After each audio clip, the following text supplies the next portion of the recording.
Exactly. Also, big thanks to Steve to work with this with us. He did a great job.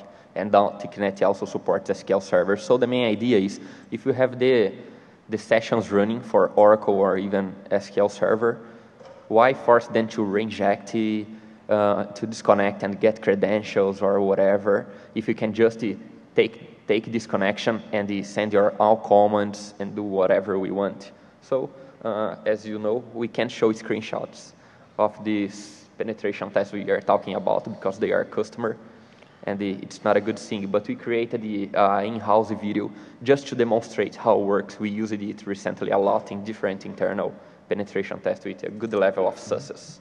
And the tool also is free and available on the internet for who is interested.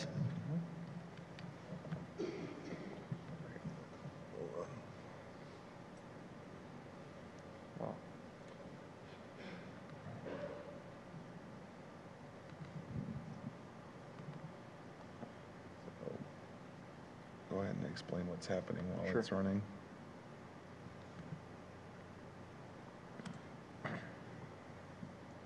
Oops, it's not full screen, I guess. Oh, it is. Okay, so we start off with this tool called VAMP that actually does the ARP spoofing. It's a Perl script that does kind of like some reverse ARP spoofing. With VAMP, then you'd run this tool called ThickNet.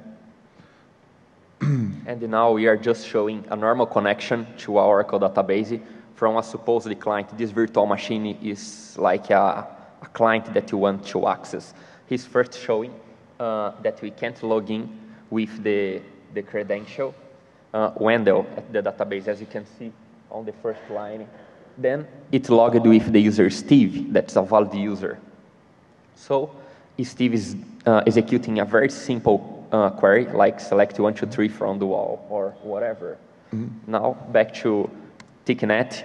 If you use the ls command, we can see the active sessions, and the one is marked with the I letter. That means that it's injectable. It was detected as injectable by TickNet. So, is it playing? Yeah.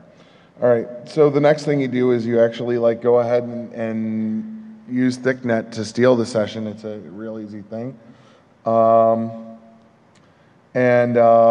Basically what you end up with is taking that session over. The normal user just reconnects. In most cases, they don't know that anything really happens. It just is kind of like a blip. And a lot of database clients have connection pools. Anyway, so they just start a new connection. You take their old one and basically end up with a shell interface to the Oracle database. Yeah, at this point, we could, for example, send any comments. I see we stolen the connection. So just to demonstrate, we are sending this SQL query that will be creating an account that's called the Wendel, that on the beginning of the video was not an account that existed on the database.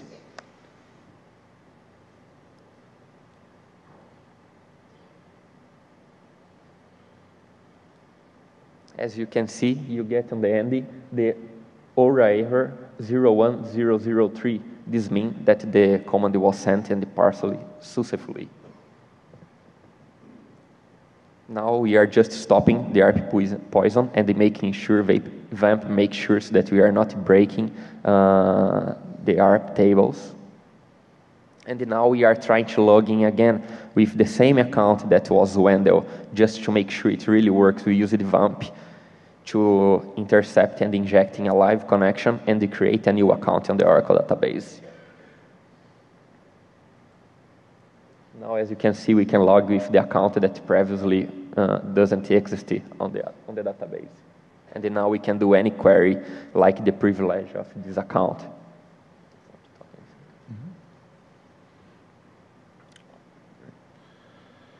Yeah.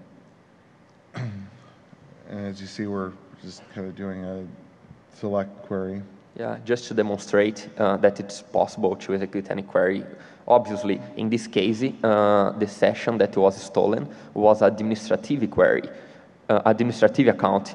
So we could create an account, but you can always get the privilege of that account. For example, recently on our team meeting, we got another guy from the network penetration testing team. Hey man, it's very nice to, last week I stole an SQL server, Microsoft SQL server with this tool, and I could use the XP CMD shell to execute commands just from a stolen session. Also, we have other nice things from TICnet, like steal credentials, and even Microsoft has some very specific, Oracle has some very specific stuff from Windows clients that leak Windows authentication. So I suggest everybody that is interested to check TICnet. It's very interesting. Is that it? Sure.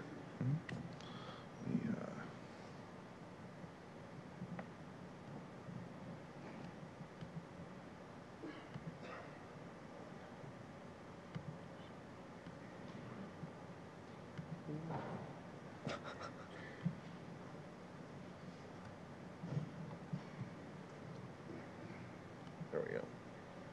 Okay.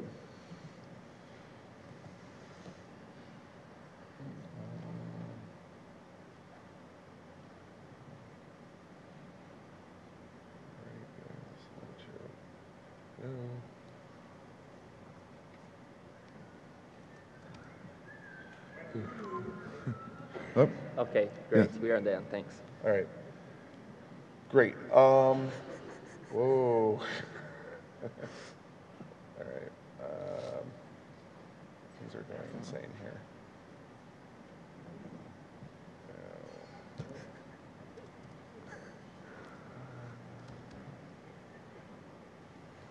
Oh. Okay. So technology is against me. Okay.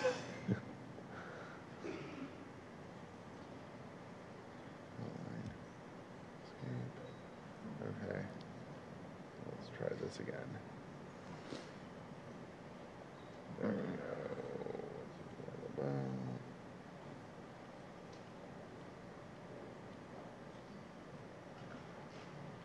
Okay, so it's time to talk about some of the victims of these attacks, because they all have very serious implications. They make for kind of like fun stories, and sometimes funny, you get a chuckle out of them. But let's talk about none of these attacks really led to anything trivial. The reason why they're included here is all of these attacks led to ginormous compromises of huge amounts of data. In some cases, CHD in the numbering in the millions, PII numbering in the millions, and huge amounts of data. So the organizations that we're talking about here are multinational banks, global restaurant franchise, major retail chains, credit card processor for an entire nation. And the types of data stolen that we're talking about here is, every Visa and MasterCard transaction processed in an entire country, hundreds of millions of PAN and track data, HR data. In one case, it led to accessing the DHS terrorist watch list for financial institutions that they're supposed to check against. And, obviously billions of dollars in transactions. So just kind of in conclusion to this, before I say something about stuff you didn't see, is this talk was focused on those complex or uncommon hacks found in real environments. Some are in very high-end and important systems, and some are unlikely but true. And this is, a bizarre world where you have old ancient anomalies, affecting newer systems. security systems that are used to hack organizations, you know, new techniques developed on the fly, and things like that. So, you know, we're happy to be here. Hopefully you enjoyed these stories. So, I think one of the things that we were going to do with this is we spent like 2 weeks setting up like this whole like hacking challenge that we're going to run during the talk. And so, you know, we checked on it when we got here. We checked on it last night. Checked on it this morning, and like 3 machines that we had like wouldn't boot. And that's just awesome. So, you know, the winner was supposed to get a prize. Yeah. And so we still have the prize. We have a few prizes. But I know like a lot of you out there have like bizarre and weird stories of their own. So we're going to change it. Anybody that comes up with just a truly weird, fucked up story will get the prize. Sure.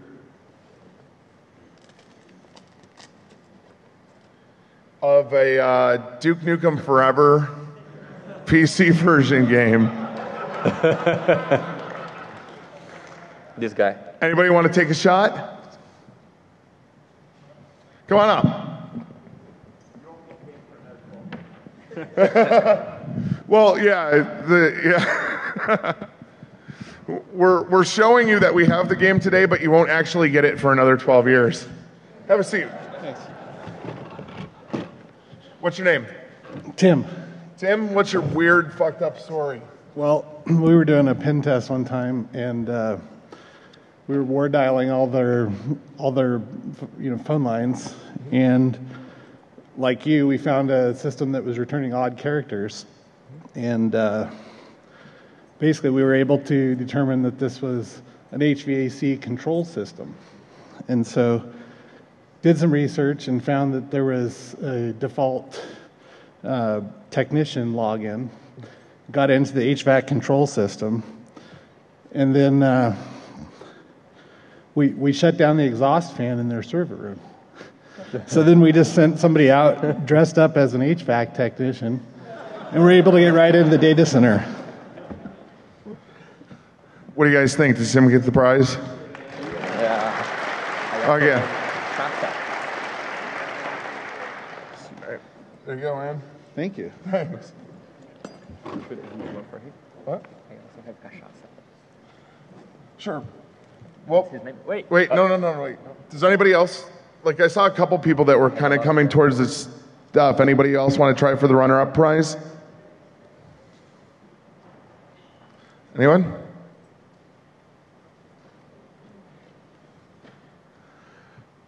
All right, well, in that case, I'll drink the cachaça myself. Thanks, everyone. Hope you enjoyed it, and thanks for coming out.